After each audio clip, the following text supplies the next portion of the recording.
Welcome back. In this new video, I'm going to be sharing a new article. It's an interesting article written by a talented friend of mine. It's a journalist, and he writes editorial articles for the Wired magazine. And I want to share this interesting article with you because, it's an article that we should read carefully. The title of this article is "We Are Getting Sick with Epistemic, the illusion of knowing things only because AI, artificial intelligence, writes them well." By Luca Zorloni. Artificial intelligence is very good at making us believe that we know things it doesn't know. And we are convincing ourselves that we know them, while we rely on answers that sound good. Once upon a time, there was the episteme, true knowledge, according to philosophers of ancient Greece. Today, however, we find ourselves with epistemia. That of knowledge is an illusion, a sort of a mirror of reality deformed by a blind faith in answers of the great linguistic models LLM. To our questions, guest reviews, classification of sources, actions of discernment that we delegate to AI models. And so far, so good, the problem arises when we receive the answer. How much do we take it for granted? Here lies the crossroads between episteme and epistemia, between knowledge and illusion. Episteme and epistemic, between knowledge and illusion. Because LLMs are not designed to carry out substantive verification, but to generate an answer that is plausible from a linguistic point of view.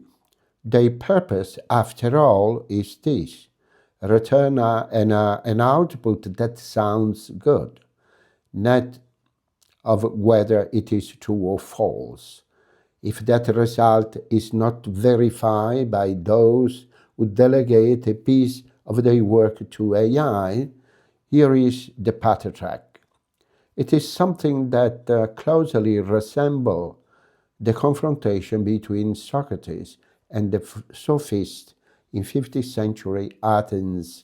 Of this, one of the leading exponents was Gorgias, who maintained that nothing exists, that even if existed, it could not be knowable, and even if it were knowable, it could never be communicable.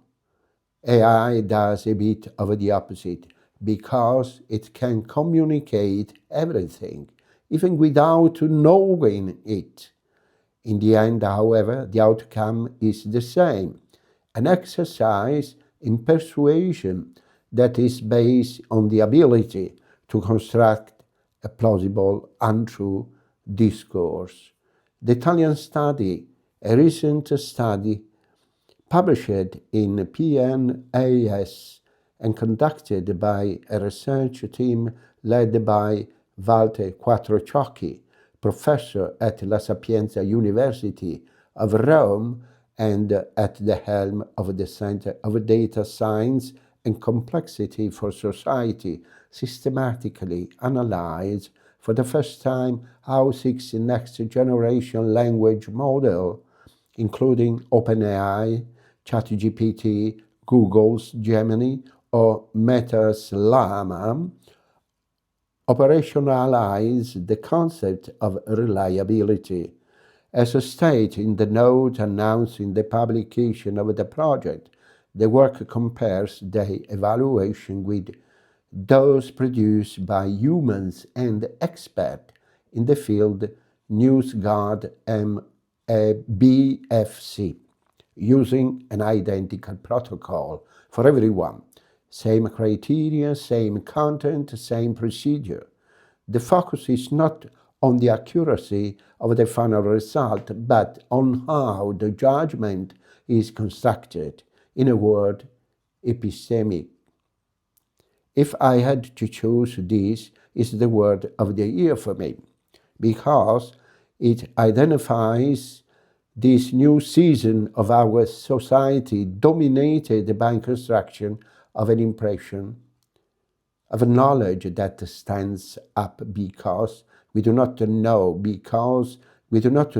how to delegate to AI, and because we do not know how to control and verify the result.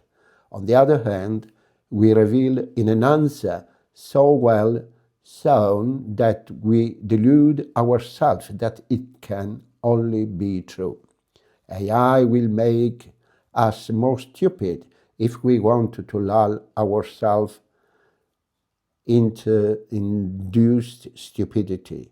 If we are satisfied with chatbots' first response without considering the probabilistic mechanism that govern the functioning of the large language models, how to react.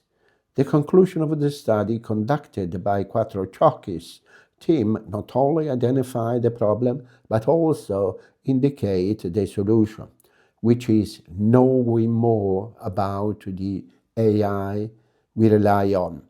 Delegate navigation only if you know the route, the destination, the rocks that emerge, or if you have the tools to understand it.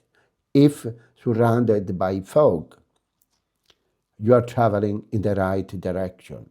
The use of AI requires us to raise our level of knowledge, to expand it, and to keep it up to date. On the other hand, with respect to the ability to use artificial intelligence tools to be able to distinguish the result, the operating mechanism, and therefore the strength and the weaknesses. On the other hand, with respect of the matters of which they ask AI to replace us. In the end, when we talk about the effects of technology on knowledge, we always come back to square one. The fake news, deep fakes, epistemics are diffused not so much with fake labels and watermarks, but by cultivating the critical spirit, investing in training the mind not to fall into the traps of superficial knowledge. It is good news, if you will, that reduces the alarms of trumpets of the apocalypse. Hopefully, I pronounce well this word. But it is also an awareness that shifts the focus of a transformation from AI to ourselves, and it nails us to our responsibility. Will we be able to come out better? And this is the question each of us should try to give an answer. Thank you so much for watching, and thanks to Luca Zorloni for this interesting article. See you in the next video.